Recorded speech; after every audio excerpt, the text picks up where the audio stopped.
And before we go, here's Dateline's Ann Curry. Ann? Thanks, Lester. Tonight, more of Meredith Vieira's exclusive interview with J.K. Rowling, author of the fastest-selling book of all time. I am very proud of the fact that as we went into this book, many, many readers believed it was a real possibility that Harry would die. Proud because it means that the books are imbued with a sense of genuine mortality. I was hard to live with for about a week after I finished this book. For J.K. Rowling, the creator of Harry Potter, the time has come for telling secrets and taking questions. Is Harry Potter based on anyone that you know? Which death was the hardest for you? Why was it important to write about the cruelty? Be warned, J.K. Rowling has the answers and the stories you've never heard about the wizard she brought to life and death and life again. Mr. Weasley was due to die in book 5. I couldn't bear to kill him. And we'll hear from the actors who hitched their stars to this legendary series. It is a phenomenon. Did any of them ask, are you going to off me? Yeah, Dan did. Daniel did? And he said, look, I've just got to ask you, do I die? You'll hear the answer, so don't say we didn't warn you as we bring you this exclusive interview with J.K. Rowling.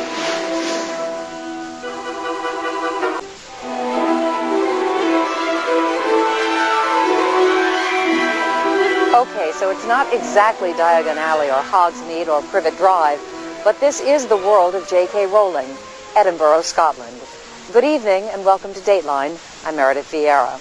Harry Potter fans, here is your chance. Now that her last Potter book is out, J.K. Rowling can finally share some long-held secrets about her magical series. She will talk, as she never has before, about her characters, her plots, and the amazing places she's created. And we'll be discussing what happens in the final book. So if you haven't finished it, consider yourself warned as we begin our fascinating, freewheeling conversation with J.K. Rowling.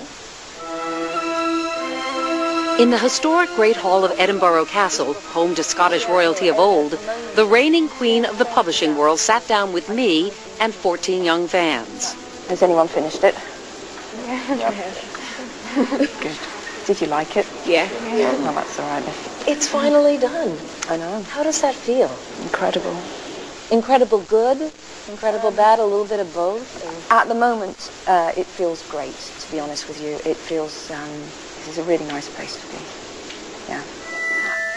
For J.K. Rowling, known to friends and family as Jo, Harry Potter and the Deathly Hallows, the 7th and last book in the Harry Potter series, means that while the writing may be done, it is not exactly farewell. Do you feel like you've had to say goodbye to Harry? Yes and no, because it sounds too corny for words, but I feel as though I know what he's doing now, and so he'll always be a presence in my life, really. Always careful about keeping the plot under wraps, Jo was initially reluctant to say too much in front of the young fans who have not quite finished. Because I know how you feel about the spoilers, and there have been many of them along the way, absolutely. For people who have who've read 6 novels and really want to enjoy a 7th novel and get there on their own, I think that's fair enough, and no one has the right to take that away. But now, fair warning.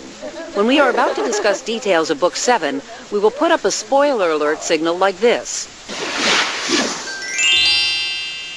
If you haven't finished the book yet, turn down, because Jo Rowling ultimately did open up on who lives, who dies, and her reasons for the decisions. You left us hanging a little bit. A little, but I have to say that it would have been humanly impossible to answer every single question that fans have. Because I'm dealing with a level of obsession in some of my fans that will not rest until they know the middle names of Harry's great-great-grandparents. Well, people have gotten a little obsessive. No, I love it. I'm all for that. I'm delighted they feel that way. But, it's a book. Maybe one day there'll be an encyclopedia, and that would be a different kettle of fish. But within a novel, you have to resist the urge to tell everything. One thing some anxious readers, including myself, couldn't resist, though, was starting at the end of the book to find out the answer to the question everyone wanted answered. Does young wizard Harry Potter live or die? Had anyone skipped to the last page before reading? I did, I know. You didn't, did you? I did. I could not wait. I should have published the last chapter separately. Forced you to read till the last. Well, we all went back. Not like we didn't go back. But you built up, it's your fault. 17 years' work. You kind of want people to reach it in the way you want them to reach it. Sorry to sound controlling. I guess you have the right after 17 years. You created a whole, I mean, not just a world, but a language. You have Quidditch, you have Muggle, you have Polyjuice. But I love doing that. I love those kind of words. And to write something where I don't get to make up words anymore is going to be quite sad in a way. Because, yeah, that's been part of the pleasure for me. Do you have a favorite of all of them? I really like Quidditch.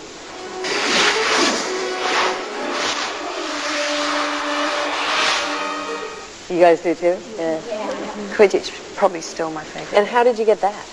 Do you know, I really don't know. I think I've still got the notebook where I kept scribbling. For some reason, I definitely wanted it to begin with a Q. So there were a lot of Q words. I think probably Quidditch because it rhymes with pitch. You know, that felt nice to be able to say Quidditch pitch. Okay, here comes the first spoiler alert. Which means to receive the full Joe benefit. spoke about the main characters, It's the same door I've been dreaming about. young wizard Harry Potter and his two best friends. Did you ever want to, or did you ever consider killing Harry or Hermione or Ron? Yeah, definitely. You did? Yeah, in the plotting stages, definitely that was a possibility. And I'm very proud of the fact that as we went into this book, many, many readers believed it was a real possibility that Harry would die. Proud not because that means that I've got people on tenterhooks. Proud because it means that the books are imbued with a sense of genuine mortality. It was felt to be a possibility that the hero would die. And that's what I was aiming for, that you really felt that anyone was up for grabs. And because that's how it would be, you know, if you've got a character like that who's determined to kill Voldemort, I'm talking about, of course, not Harry, then that's how it would be. No one's safe. It could come to anyone. One character, Arthur Weasley, the father of Harry's friend Ron, seen here in the movie Harry Potter and the Order of the Phoenix, actually got a new lease on life. When I sketched out the books, Mr. Weasley was due to die in book 5. So what happened, though? Why did he get the reprieve? Well, I swapped him for someone else, and I don't want to say who for the people who haven't read, but I made a decision as I went into writing Phoenix that I was going to reprieve Mr. Weasley and I was going to kill someone else. And if you finish the book, I expect you probably know it's someone else who is a father. Because I wanted there to be an echo of Harry's loss of parents. And you probably know who I'm talking about if you finish the book, but so there were 2 characters were killed instead in 7. So Mr. Weasley did get attacked, as you know, in 5, but he would have died if I'd stuck to the original plan, but he survived. I had to keep him alive.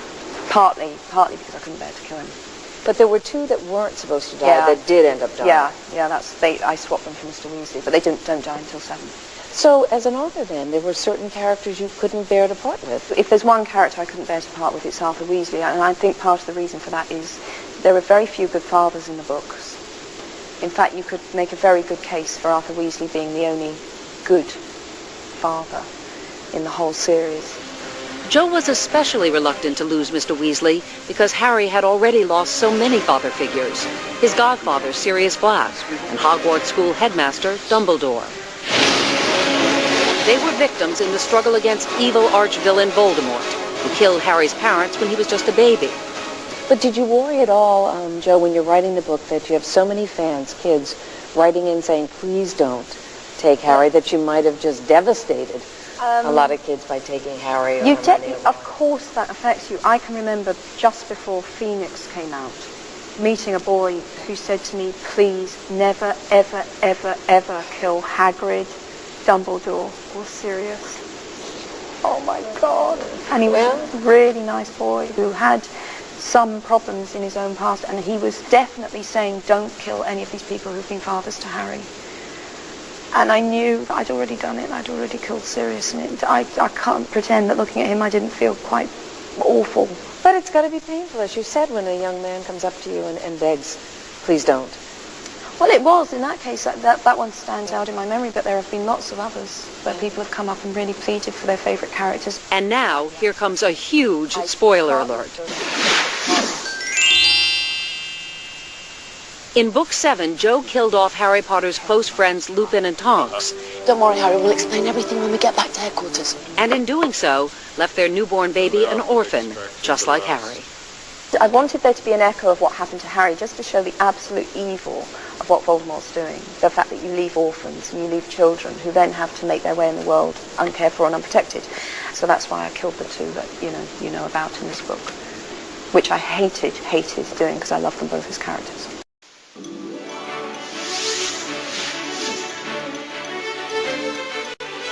And now, secrets revealed by J.K. Rowling. Kind of stuff you always wanted to ask her over the years. Like why she killed some characters, why some survived, and what's the deal with Harry? Was he inspired by some real-life boy? We head back now to Edinburgh Castle and J.K. Rowling. Well, I stopped. As we travel back inside the castle, we are about to enter the inner sanctum of Potter's secrets. Our group of 14 young Potter fans ask the questions. Carrie, what do you want to ask? What to you is the most satisfying part of the entire Harry Potter phenomenon? This, talking to people like you about the books, definitely. I mean, I loved the writing, but aside of the writing, it staggers me that so many people have loved them, and what's better than that? Nothing's better than that. Chapter 1, The Dark Lord Ascending. So get ready, Potter fans, because Jo Rowling can finally dish. Now that the final Harry Potter book is out, there are no more secrets she needs to keep.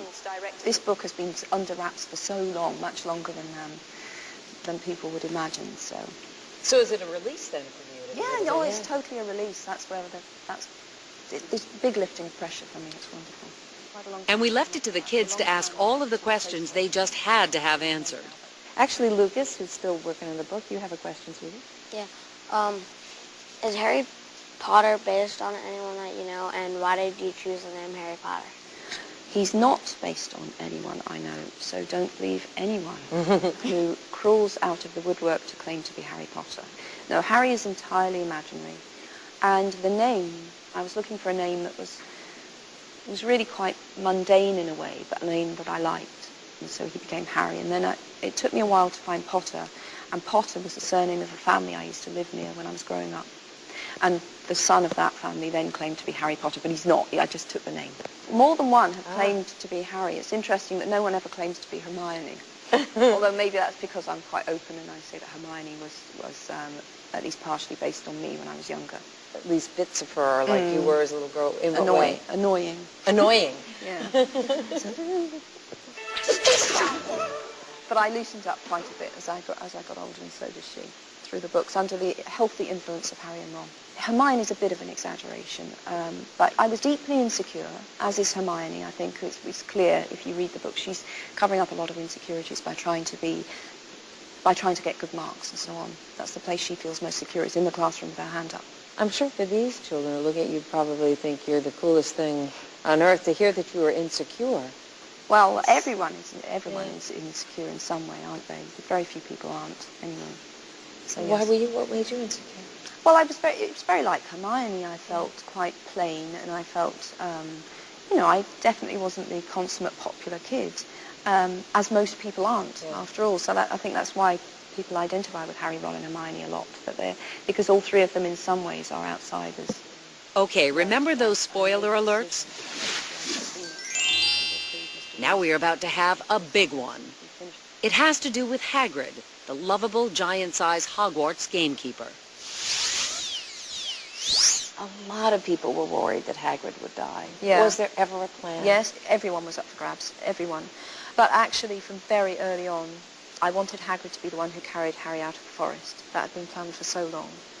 And I wanted Hagrid to believe that Harry was dead. So that I have that image in my mind that Hagrid would survive to do that, to carry him out. Were any of you worried that Hagrid would die? Yeah. I think a lot of people were worried that Hagrid I think that would was die. one of them. Yeah. In fact, my sister, the last thing she said to me before she opened the book was, if Hagrid dies, I will never forgive you. But it wasn't because of her. I kept him alive, but I should pretend it was. I might get a better Christmas present. In Book 7, we find out that one beloved character, Dumbledore, the wise and benevolent Hogwarts headmaster, had his own dark secrets, proving that being magical does not make you any less human. Dumbledore knew what his weakness was, and he learnt it when he was 17. He learnt that his weakness and his temptation was power. He recognised that he was not really to be trusted with power, and so he remained at Hogwarts. And it was important to me to see that Dumbledore made that choice. And Harry, I think, admires him more for it. Meanwhile, the seemingly villainous Severus Snape, the wizard who killed Dumbledore before Harry's eyes, shows a somewhat more heroic side in the final book. I knew from the beginning what Snape was. Do I think he's a hero? To a point, I do. But he's not an unequivocally good character. Snape is a complicated man. He's bitter, he's spiteful, he's a bully. All these things are still true of Snape, even at the end of this book. But was he brave? Yes, immensely. Was he capable of love? Very definitely. So he was a flawed human being like all of us. Harry forgives him, as we know from the epilogue. Harry really sees the good in Snape, ultimately. I wanted there to be redemption and I wanted there to be forgiveness, and Harry forgives. Even knowing that till the end, Snape loathed him. Unjustifiably. It's totally unfair that he loathed him so much, but there you are. Jackson? Is there anything you wish you had or hadn't written in Harry Potter, mainly deaths? No, the deaths were all very, very considered. I don't kill even fictional characters lightly, so I don't regret any of them. There are minor plot things that I would change going back. I'd certainly edit Phoenix a bit better, because I think it's too long. Which death was the hardest for you, other than the 7th book? Which death? Yeah. Probably Dumbledore. I didn't enjoy killing Sirius. Harry Potter's godfather, Sirius Black. Just before Phoenix was published, it was the first time I ever went online and looked for Harry Potter fan sites. I'd just never done it before. And one afternoon I did. And boy, that was a bit of a revelation. I had no idea how much stuff was out there. And one of the fan sites I found was dedicated entirely to Sirius Black. I had no idea. He had his own fan site, his own fan club, started by these teenage girls, I think. They all loved Sirius. And I knew that he had about 3 weeks to live. It was terrible. And some young readers had some very grown-up questions. Voldemort's killing of Muggle-born sounds a lot like ethnic cleansing. How much of the series is a political metaphor?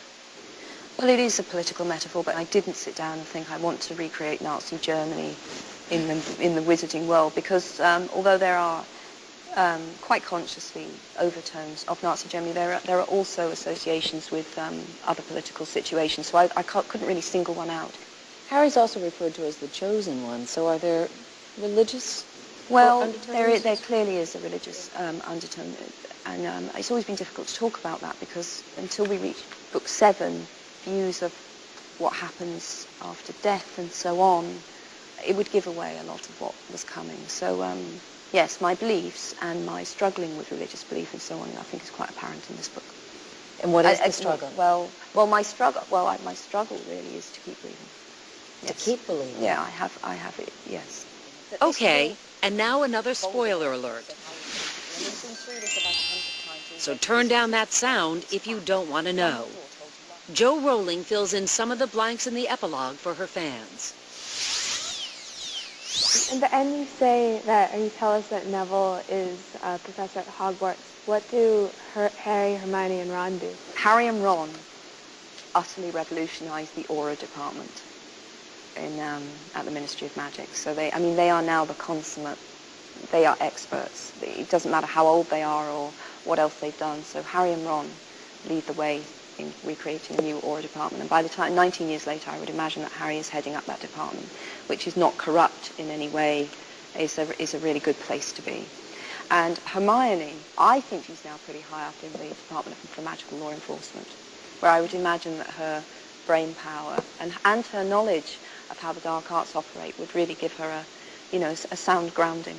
So they're all at the ministry, but this is a very new ministry. They made a new world.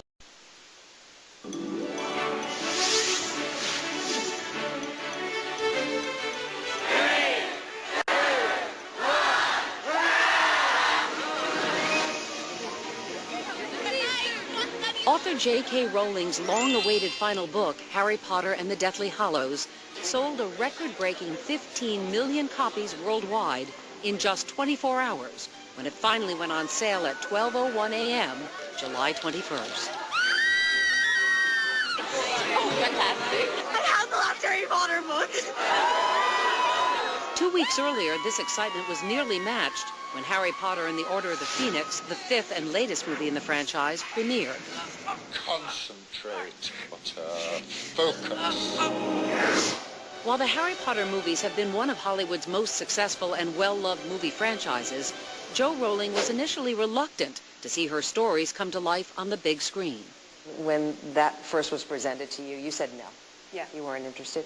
What changed your mind? Well, the biggest thing by far was that I was looking for an agreement that said they would follow my story even though the rest of the books weren't written. What I didn't want to do was sell the rights to the characters and enable them to do sequels that I hadn't written. That was my worst nightmare. So I was quite happy never to have Harry Potter films if I couldn't get that guarantee. And have you been happy with them? I've been really happy with them. I think that, and I say this with no apology because I know that I've yet to meet an American fan who doesn't feel the same way. I think that to keep it an all-British cast, given that all the action happens in Britain and all the kids are British, was great and a real achievement. But you watch it and you say, that is the world I've envisioned. Visually, it's so close as to be virtually indistinguishable, particularly Hogwarts. They gave me a lot of input on how things look. So when visiting the set for the first time was just downright creepy because it was like walking inside my own head, particularly the Great Hall, Diagon Alley. Very, very close. Of course, this summer, with the premiere of the movie and the launch of Book 7 timed so closely together, Potter passion peaked. I mean, it's kind of like Harry Potter mania. I've never seen it quite this big. You get a sense of it at the premieres because you see all the fans there and you think, God, these guys really love it. But equally, you think this stretches way beyond these guys because it's not just a superficial thing. Harry's a character that's worked his way into the collective consciousness of millions of people of all ages around the world. For Daniel Radcliffe, Emma Watson, and Rupert Grint, who play Harry, Hermione, and Ron, their love for Harry Potter existed long before they were cast in the roles. I had read the first two, and after I got the part, I obviously thought, well, I must read these, obviously, and I did, and just loved them. And, you know, I'm sort of a case in point, really, of somebody who didn't really read at all and then read the Harry Potter books and then have now from then on been devouring as much literature as I possibly can, which is I think the effect they've had on everybody. I was such a huge fan of the books before I even auditioned for the role. I think I was up to number 3 before I even did anything, and my dad used to read them to me and my brother before we went to bed every night. Fantastic, Ginny! While some film franchises seem to run out of steam after the first movie, each Harry Potter film has been energized by the twists and turns and evolving characters of each book. It is a phenomenon. I think it's partially to do with the character of Harry. It's just the most amazing kind of storytelling in that it just drags you in from the first page. You know, it's one of the things where you just say, all right, well, I'll read another chapter and then I'll stop. And you get to the last page of that chapter and you think, oh God, no, okay, I'll just read the next one. So it's totally compulsive. Daniel and Emma and Rupert, who play the 3 leads, how do you feel about them? I mean, they're inhabiting your characters. Yeah, it's a strange relationship. I feel like a godmother or something. I feel, you know, they've all got perfectly good parents, so it's not true. I couldn't say I feel really parental, but they feel connected to me in a bizarre way because of what they've done. They've grown up with these characters that I've created, and they've inhabited these characters. And for Daniel, Emma, and Rupert, the feeling is mutual. Jo's always been totally lovely to me, and to all of us. She's been really supportive, and if you ask for advice, she'll give it, but she would never, you know, force it on you because she has a great understanding that the films are one thing and that the books are another. She's really cool. She's so easy to talk to. The thing I was sort of surprised about is just how sort of down to earth she is, and just really sort of normal, really, and just really cool. Did this relationship, though, mean that the actors got some inside information? Beware, here comes another spoiler. Did they know did they know before this book came out? They knew certain things. I mean, none of them knew the ending, but I told all 3 of them stuff about their own characters. Did any of them ask, are you going to off me? Yeah, Dan did, yeah. Daniel did? And did you tell him? I took him out to dinner, and at one point during dinner, he said, look, I've just got to ask you, do I die? And I thought quick, and then I whispered, so no one else could hear. I said, you get a death scene. But Dan's very smart, and I'm pretty sure he would have walked away from that dinner thinking, yeah, I get a death scene, but what does that mean? He didn't say, yes, you die, so I hope he's happy. Yeah, it is his career after all. And soon the Harry Potter franchise will come to life in a whole new way at a theme park in Florida, owned by our parent company, NBC Universal. I don't think you're going to have to stand in line, do you? Better not. That would just be total injustice. No, it's going to be it'll be amazing because it will be a place that I can take all three of my children actually, because they're planning one ride that's for younger kids. So I'm looking forward to that. It'll be great. And Jo says that while she may be sad that her part in the Harry Potter journey may be over, the movies and theme park mean that the world of the boy who lived will live on in a very tangible way. For me, it's wonderful to have these things to look forward to. I've got 2 more movies to look forward to, and I've got the theme park, and it just means that the world hasn't ended for me. So even though the books are done, I feel like I still have a connection with Harry's world, and that's probably eased the ending for me. So you really don't want to let go of Harry? Well, I do and I don't. It's just great to think that if I need a Harry Potter fix, I can go down and visit the set and annoy them.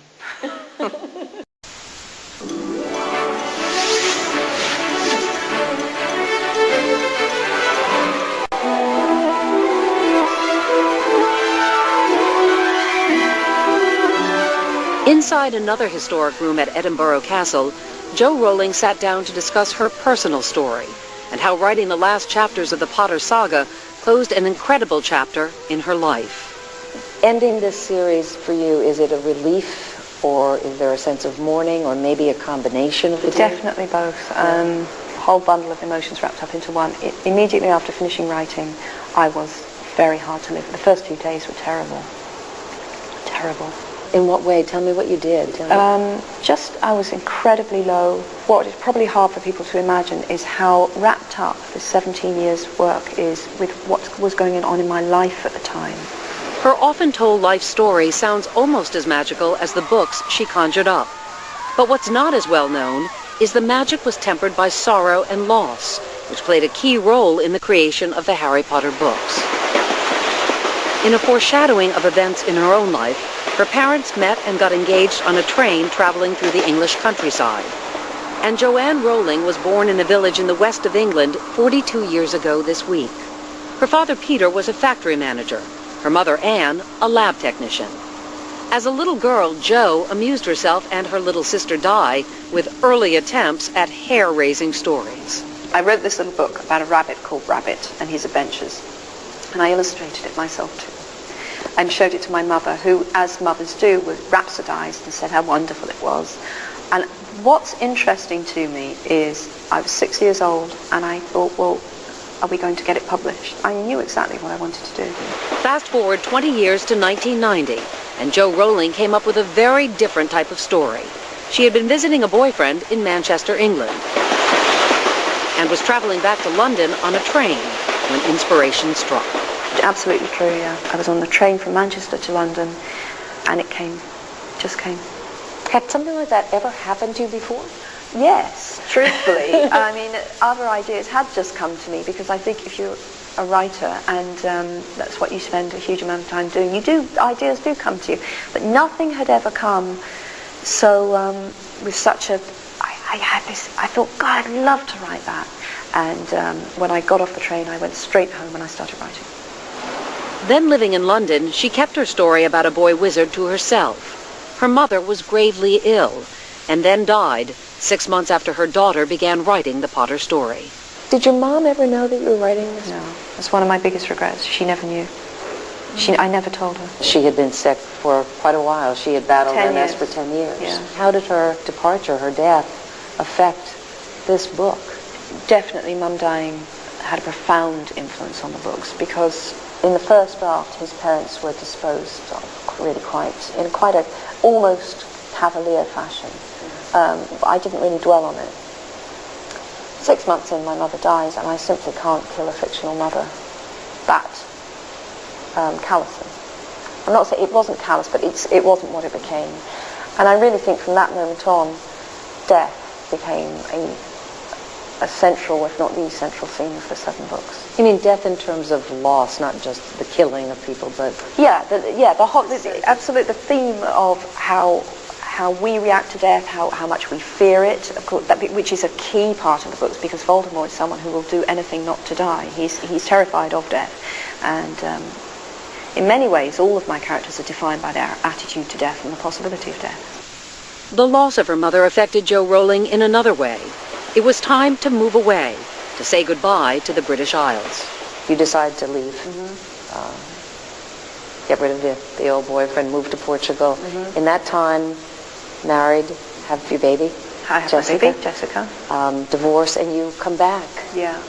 To a kind of a different world. You're really on public different. assistance at that point? Yeah, that was obviously a very, very tough time, because I'd been working always up until that point. I never meant to live in Edinburgh. It was purely because my sister was here, and I came here for Christmas with her.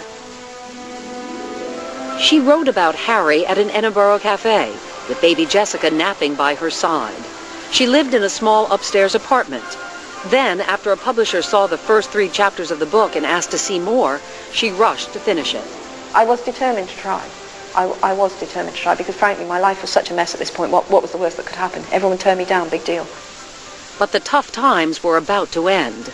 Harry Potter and the Philosopher's Stone, the UK title, was eventually bought by small British publisher Bloomsbury for $4,000. About a year later, in 1997, her agent called to say American publisher Scholastic was bidding for Harry Potter. He phoned me and said, there's an auction going on in New York, and again, I'm so clueless. I thought, why is he telling me about that? You know, he had to be quite specific. An auction for your book. Why would I be telling you about a furniture sale? You be so dense, Jo. Well, I always, to be honest, life had battered me around so much in the previous few years that when you start receiving good news, you're quite mistrustful. It wasn't good news. It was pretty great news. They'd never offered that kind of money for a children's work over $100,000. Unbelievable. It was unbelievable. I started to think, we can buy a house. Now, it was all security for me. Since then, her financial success has become legendary. Forbes estimated her fortune at more than $1 billion. But publishing 7 long books in such a short time took a toll. I had said I could produce a novel a year, but the novels were getting longer, and there came Goblet nearly killed me to get it out for the time when they wanted to publish, and that was my fault. But now her life is a lot less stressful and a lot less lonely. After 9 years as a single mom, by 2001, she had a new man in her life, her husband, Neil Murray. Which I never in a million years expected. I never dreamt that I would marry again, and I really didn't. I was in a place where I thought, well, I have to be very, and I was genuinely very grateful. I was sometimes lonely. I hadn't met anyone that I wanted to be with long term. So I just thought, well, this is my life. I'm not meant to have that. And then, of course, the moment I'd accepted that, I met Neil. The couple has a son and daughter together. Oh, and by the way, when Jo and Neil got engaged, another train figured in the story, not the Hogwarts Express. My husband proposed to me on a train. You probably thought, oh, this is so romantic. Well, I did. It was the Orient Express. I'd always wanted to go on the Orient Express. Now she's devoting her time to her family and her favorite causes, such as helping single mothers and finding a cure for multiple sclerosis, the disease that took her mother's life. And now she has a chance to reflect. Finishing has certainly made me look back a lot. And it is almost incredible to me at times what's happened. And there's certainly moments when I imagine that I've dreamt it all.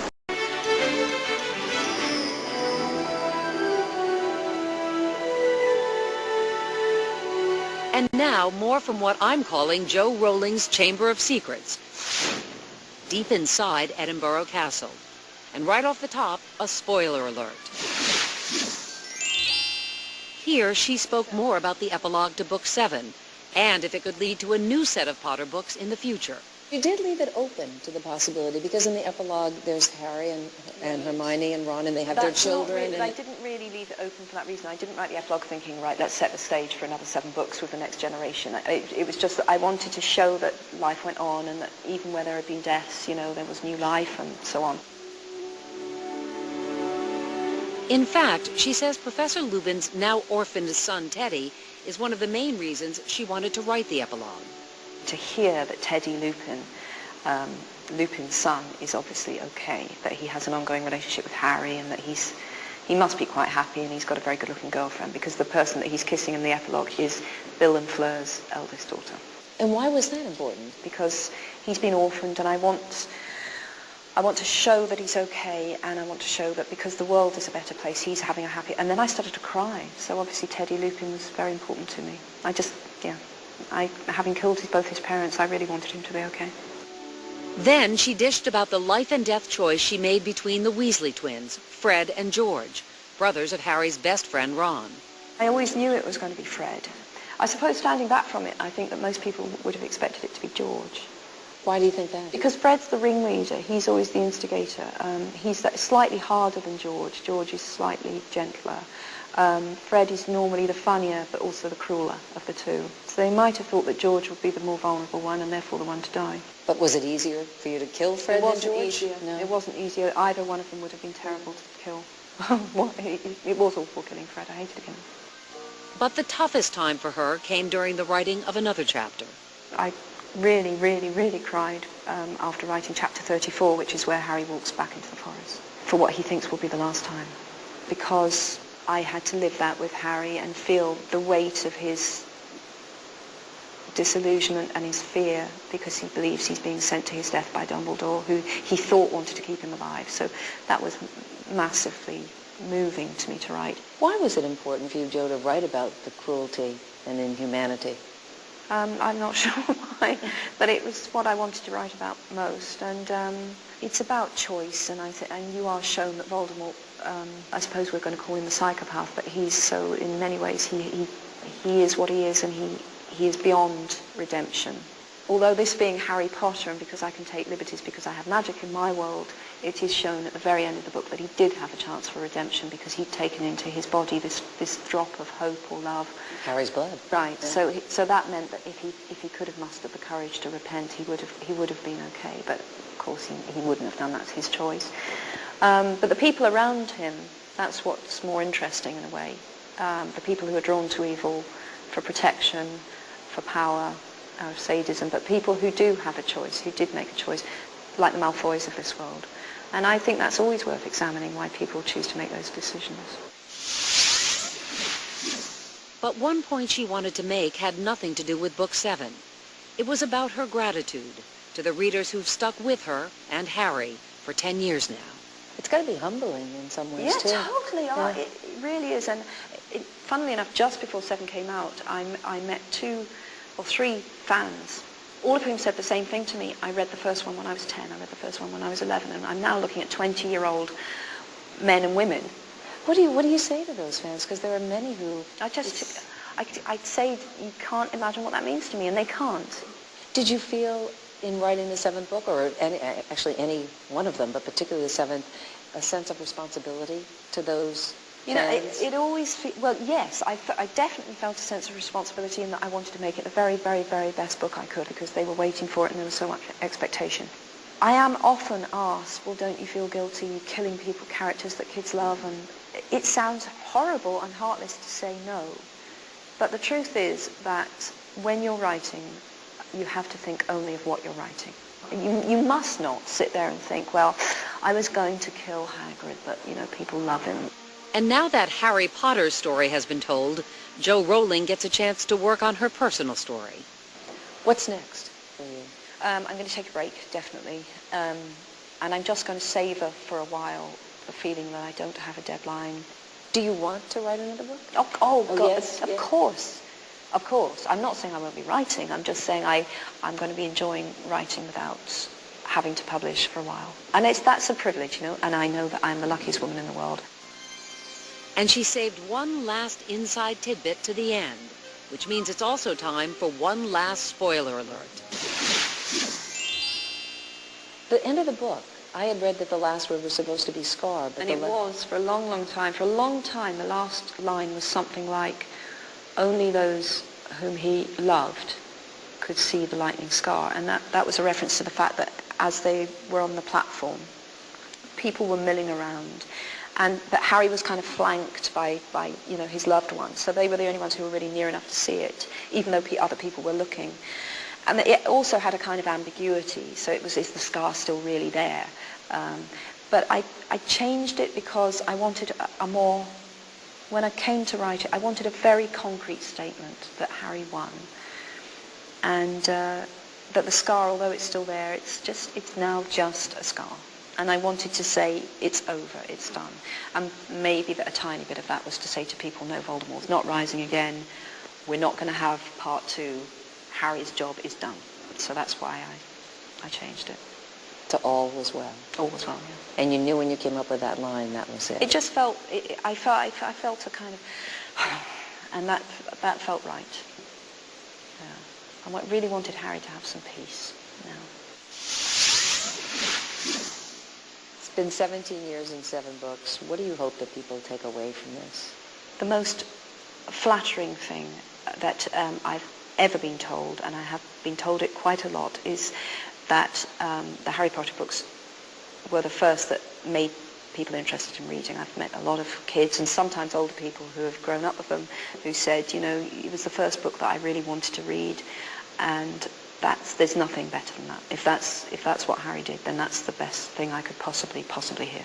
Then, as you would put it, all is well. Exactly. To get an even bigger dose of all things Potter, visit our website. The address is dateline.msnbc.com. That's it from Edinburgh. Now back to New York. Anne?